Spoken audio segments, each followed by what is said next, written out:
Je suis Romain Leboeuf, artisan boucher dans le 15e arrondissement de Paris et je suis meilleur ouvrier de France.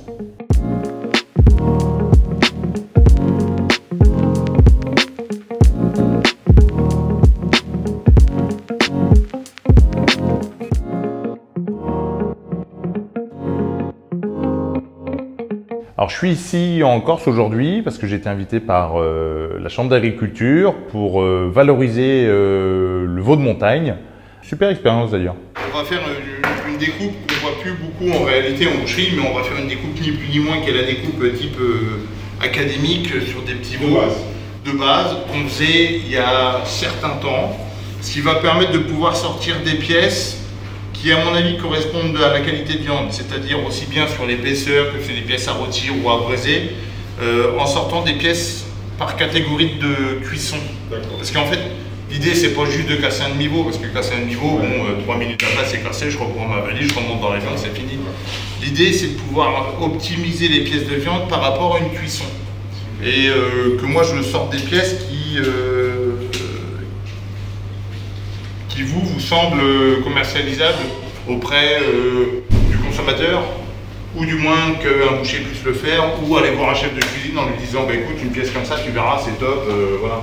Alors les étapes de découpe d'un veau, quand on est sur une demi-carcasse ou carcasse entière, c'est toujours le parage préliminaire, donc enlever les abats, éventuellement les hampes et la moelle épinière s'il faut. Puis après on va séparer notre veau en deux, donc vraiment partie pan, donc la partie arrière, et puis la partie basse avec l'épaule, le collier, la poitrine.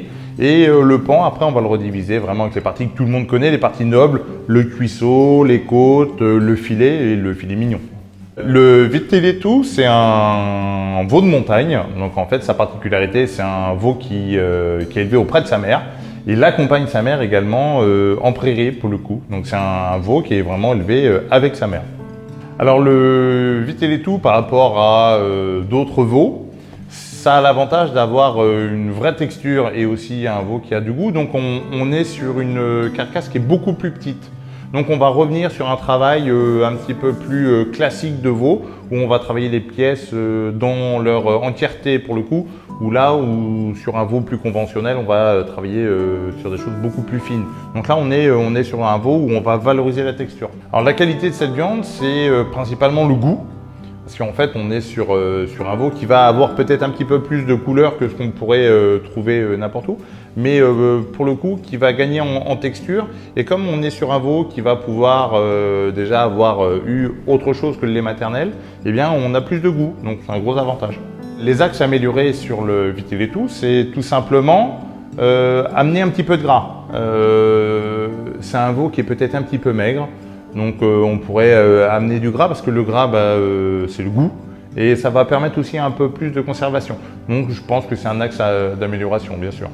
Peut-être un petit peu de poids également, le faire prendre un petit peu en masse, mais c'est tout ce qu'il y a à faire en soi.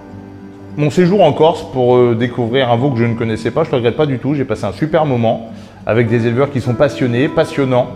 À eux seuls, ils me font encore plus aimer mon métier. J'ai passé un moment comme j'ai rarement passé dans mon métier et je pense qu'on peut être fier en France d'avoir des éleveurs comme on a en Corse.